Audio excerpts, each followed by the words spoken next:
Retirement के बाद में आपकी तनख्वाह तो बढ़ती नहीं, लेकिन आपकी महंगाई तो बढ़ती है। 30-40 साल पहले बोलें तो 300-400 रुपए में बेस्ट शूज आ जाते थे। आज के दिन वो 10-15 हज़ार के आते हैं। तो पे तो हमारी 10% ही बढ़ रही थी, लेकिन खर्चे बढ़ रहे हैं लाइफस्टाइल, अगर वो लाइफस्टाइल मेंटेन करें। रिटायरमेंट प्लानिंग इतना इम्पोर्टेंट क्यों है? रिटायरमेंट प्लानिंग इम्पोर्टेंट इसलिए है, उसके 3-4 मुद्दे हैं। हाँ जी। सबसे पहला है, जय हिंद दोस्तों, फिनविजन यूट्यूब चैनल में आपका स्वागत है। आज के एपिसोड में हम एक ऐसे टॉपिक पर बात करेंगे जिसका सीधा कनेक्शन आपके फ्यूचर के सुकून से जुड़ा है, यानी रिटायरमेंट प्लानिंग। जिंदगी भर हम काम करते हैं रिस्पॉन्सिबिलिटी निभाने के लिए, पर अगर ये सैलरी आना बंद हो जाए तो क्या उतनी ही इज्जत और रिस्पॉन्सिबिलिटी हमें जिंदगी में मिल पाएगी? बिल्कुल नहीं। तो आज का टॉपिक है रिटायर इजी, यानी हम एक ऐसी प्लानिंग करें कि रिटायरमेंट के बाद एक फाइनेंशियल स्ट्रेस के बिना अपना लाइफस्टाइल मेंटेन कर सके। तो हमेशा की तरह हमारे साथ जुड़ रहे हैं कर्नल संदीप मेलवार, जो कि आर्मी वेटरन भी है और फाइनेंशियल एक्सपर्ट भी। Hello sir, welcome to the show. Thank you Amita. And yes, retirement planning जरूरी है, और रिटायरमेंट प्लानिंग में अगर क्लैरिटी और प्रिपरेशन दोनों आपने अच्छी तरह कर ली तो रिटायरमेंट की लाइफ और रिटायरमेंट के बाद की लाइफ जो होती है वो काफी सुकून भरी हो सकती है। बिल्कुल सर। सर, सबसे पहले तो मैं ये पूछना चाहूंगी कि रिटायरमेंट प्लानिंग इतना इम्पोर्टेंट क्यों है? रिटायरमेंट प्लानिंग इम्पोर्टेंट इसलिए है, उसके 3-4 मुद्दे हैं। हाँ जी। सबसे पहला है लाइफ एक्सपेक्टेंसी। आज के दिन हम हमारी नॉर्मल जो हेल्दी जो फौजी अगर भाइयों की बात करें तो हम 80-90 साल तक जीते हैं, लेकिन हम रिटायर तो हो जाते हैं 50-54 में जनरली, क्योंकि 54 हमारी सुपरनुएशन एज है। तो रिटायरमेंट के बाद भी हमें 30 से 40 साल की और जिंदगी बितानी होती है। तो जितनी लंबी जिंदगी रिटायरमेंट के बाद है, एक्टिव इनकम तो है नहीं, तो उतने ज्यादा खर्चे। बिल्कुल। कुछ दिन पहले जाएं, 30-40 साल पहले लोगों की इतनी लंबी उम्र नहीं होती थी, तो रिटायरमेंट के बाद वो 2-4 साल जीते थे तो व्यतीत हो जाती थी। तो अभी वो इम्पोर्टेंस बढ़ गई है। पहला तो ये। दूसरा है इन्फ्लेशन। रिटायरमेंट के बाद में आपकी तनख्वाह तो बढ़ती नहीं, लेकिन आपकी महंगाई तो बढ़ती है। बिल्कुल। आपकी इनकम हो गई है, उसमें आपको अलग, हालांकि अगर आपको पेंशन मिल रही है तो उसमें डीए मिलता है, लेकिन पेंशन तो आपकी सैलरी की हाफ होती है। बिल्कुल। तो पेंशन पे जब उस पर डीए मिलेगा तो वो आपकी जो रोजमर्रा की जिंदगी है या आपका जो अच्छी लाइफस्टाइल मेंटेन करने के लिए आपको जो पैसे की जरूरत है, वो इन्फ्लेशन उसको कम कर देता है। दो। तीसरा है हेल्थ कॉस्ट। 50-55 की एज के बाद में नेचुरल है कि हमारी बॉडी में उतना एनर्जी नहीं होता और डिजीज भी बिल्डअप हो जाते हैं, तो उनकी देखभाल के लिए हमें खर्चे करने के लिए हेल्थ पे पैसा खर्च करना पड़ेगा। ठीक है, तो हेल्थ इमरजेंसीज हो जाती हैं, तो उसके लिए भी आपने पैसे जमा करके रखने पड़ेंगे।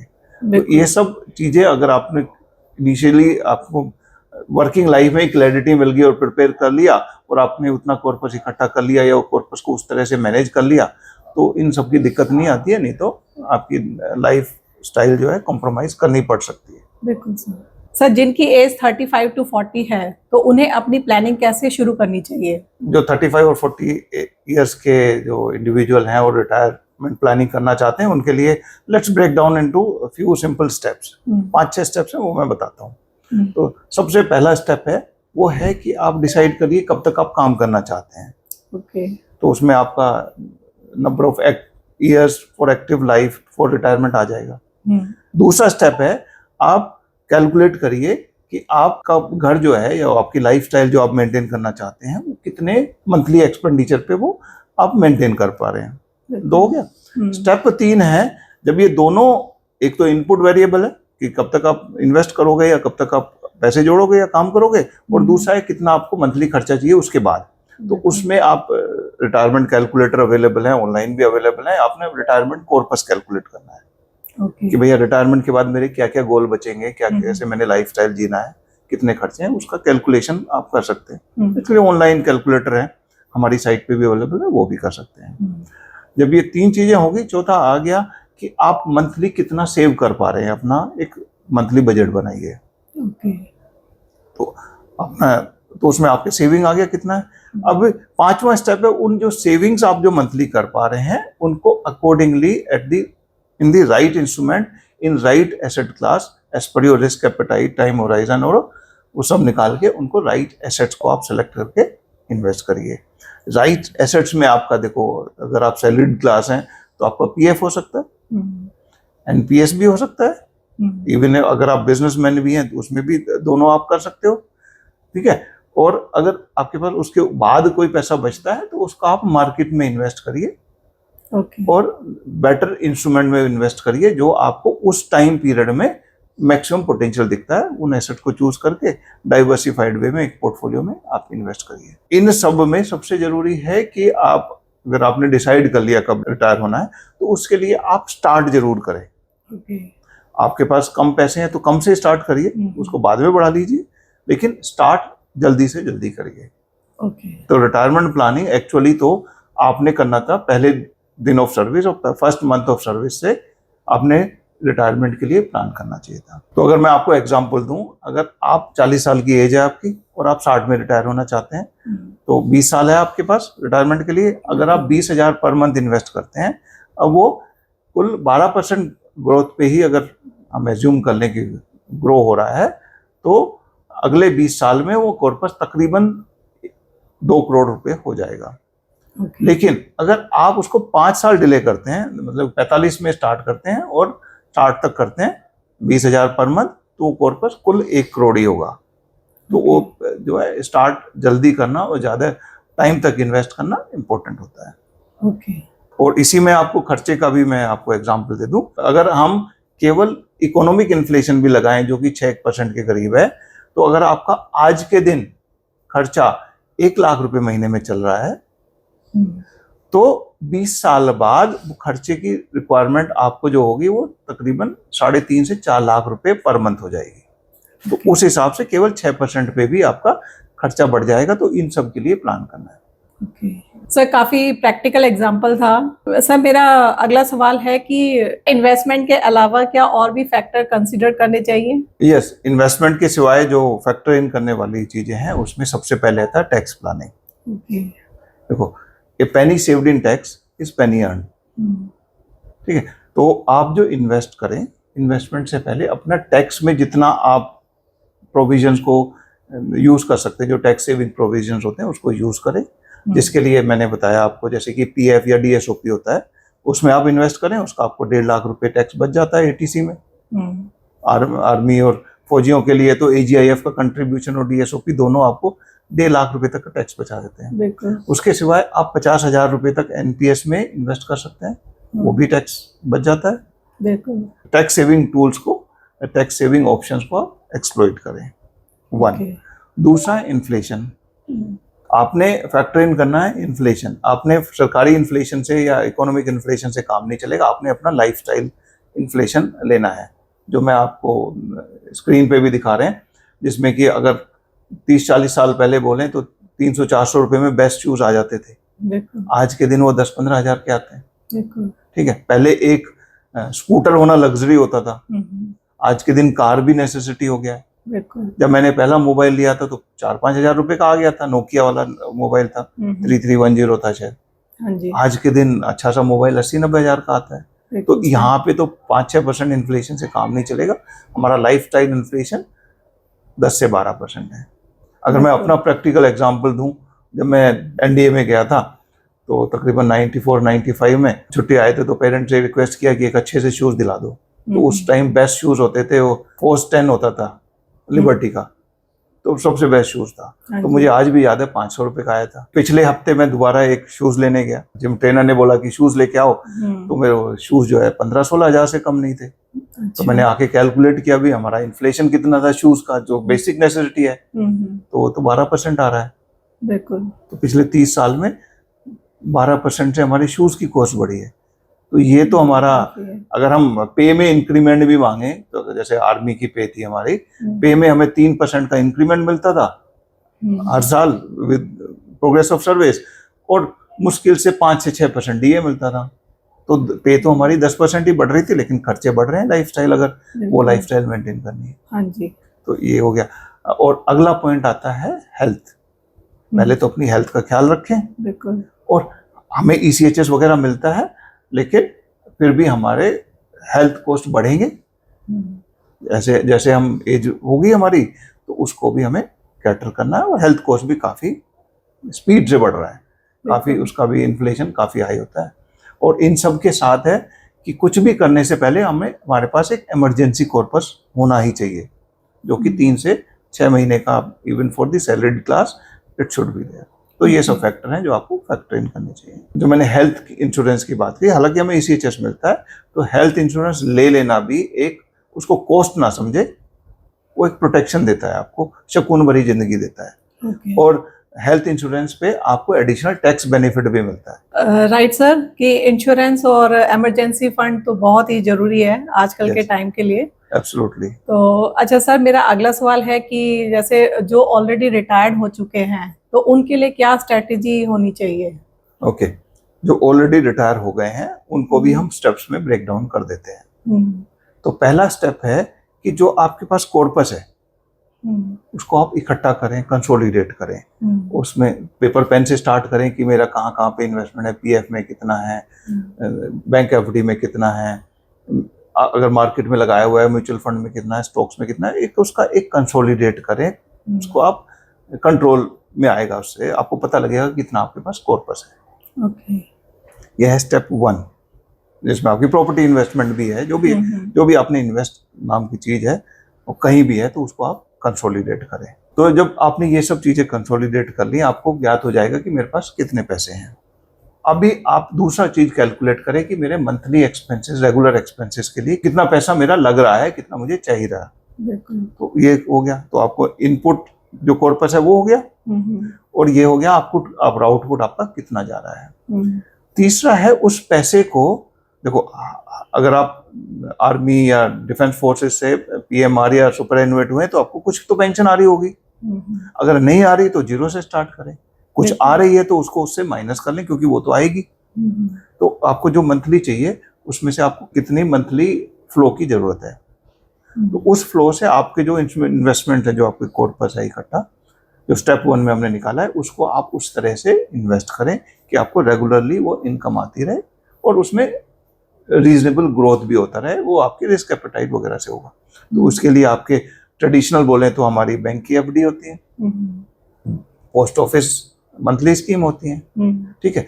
और अगर आप स्मार्ट करना चाहते हैं और बेटर रिटर्न्स अगर मार्केट को समझते हैं, या कोई आपको समझाने वाला है या बताने वाला है जो गाइड कर सकता है, तो आप म्यूचुअल फंड की SWP भी कर सकते हैं, ठीक है। अगर आपके पास कोई प्रॉपर्टी है तो उसका रेंट है, वो भी आएगा, रीजनेबल श्योरिटी तो है कि भी आएगा, अगर अच्छी जगह है तो उसको भी आप कंसिडर कर सकते हैं। तो आपको पता लग जाएगा कि कितना कहाँ से आएगा, तो आप सुकून भरी जिंदगी जी पाएंगे, ठीक है। जब आपकी जरूरतें पूरी हो गई, रिटायरमेंट लाइफ के लिए सर्टेनिटी हो गई, और कुछ एडिशनली लेके चलें, अगर आपको 1 लाख महीने की जरूरत है तो 1.25 लाख कैटर करें।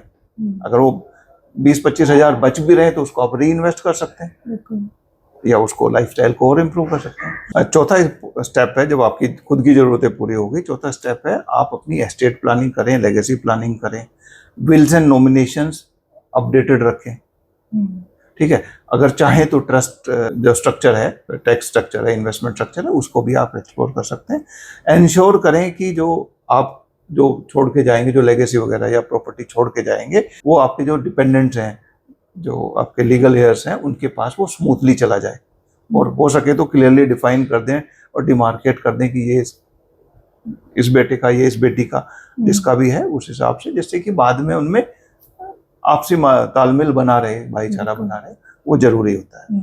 और इन सब के बाद भी आपने जिंदगी भर मेहनत की है, कुछ चाहे तो कुछ डोनेट भी करें, कुछ समाज के लिए भी कुछ फैक्टर इन करना अच्छी बात होता है, आपको अच्छा लगेगा, क्योंकि बच्चे आपने काबिल कर लिए, तो अभी समाज के लिए या डाउन ट्रोडन है, जो अंडर प्रिविलेज है, उनके लिए भी आप डोनेशन या कुछ ऐसा कर सकते हैं। Right sir, sound like a full proof plan. Sir, retirement के फाइनेंशियल एंगल के अलावा लाइफस्टाइल और वेलबींग का क्या रोल होता है? रिटायरमेंट का फेज एक ऐसा फेज है जहाँ पे आप जो अपने जो मन मार के जो सर्विस के दौरान, क्योंकि कॉल ऑफ ड्यूटी होता है, अपने जगह जगह जाना पड़ता है, काम करना, बिजी रहे हैं आप, तो जो आपकी जो छूट गई है जिंदगी की इच्छाएं, उनको आप पूरा कर सकते हैं, अपने हॉबीज पे ध्यान दे सकते हैं, ठीक है, अपनी जो पैशन है उसको फॉलो अप कर सकते हैं, ठीक है। और चाहो तो कुछ, अगर चाहो नहीं, मैं तो बोलूंगा जरूर करो, कुछ सोशल सर्विस कर सकते हैं, सोशल लाइफ को एक्टिव रखें।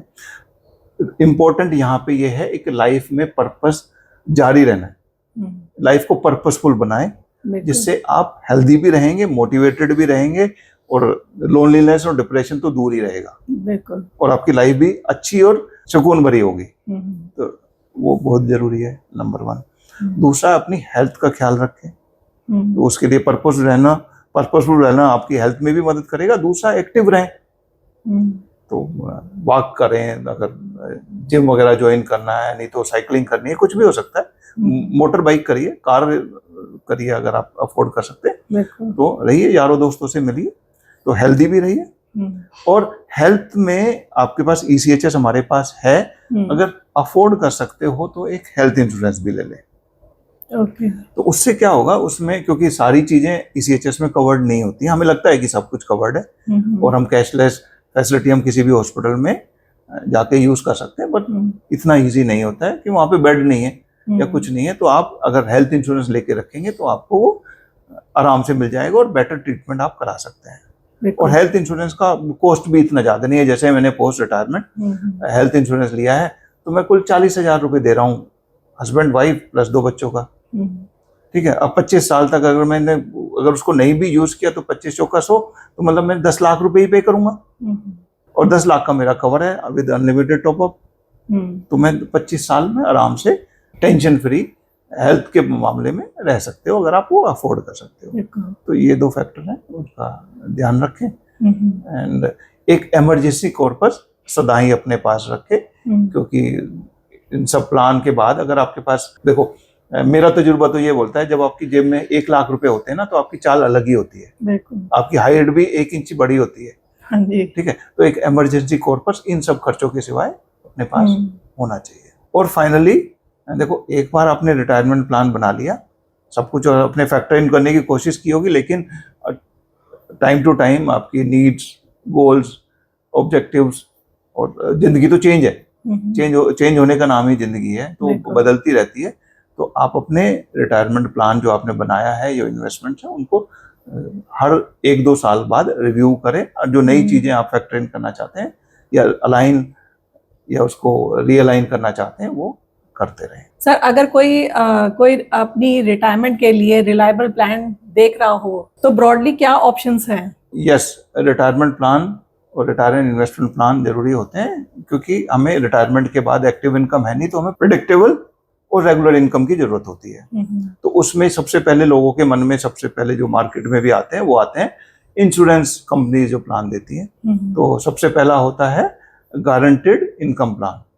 बेसिकली क्या है कि आपने एक कॉर्पस उनको दिया और उसमें से मंथली वो मनी फ्लो आ रहा है। दूसरा होता है बोनस बेस पेंशन प्लान, जिसमें आप कुछ टाइम तक उनको मंथली इन्वेस्ट करते हो और based on company performance, company जो बोनस देती है उसके हिसाब से आपका मंथली फ्लो आता है। तीसरा होता है मार्केट लिंक इन्वेस्टमेंट प्लान, जिसमें कि वो गारंटेड नहीं होता उसमें अमाउंट, उसमें जैसे मार्केट ने जो उनके इन्वेस्टमेंट में परफॉर्म किया उसका जो रिटर्न आया वो आपको मिल जाता है। चौथा होता है एनवीटी प्लान, जिसमें जैसे NPS अगर कोई लेता है तो उसका जब वो विड्रॉ करने का होता है टाइम होता है तो उस टाइम पे कुछ पोर्शन एन्युटी में जाता है। तो एन्युटी प्लान आपको उसके बाद लाइफ लॉन्ग आपको एन्युटी बोले तो मंथली इनकम देते रहते हैं। तो ये हैं जो लोग जनरली सोचते हैं, बट इनमें मेरा तजुर्बा ये है कि इनमें आपको इतनी बेटर यील्ड नहीं मिलती।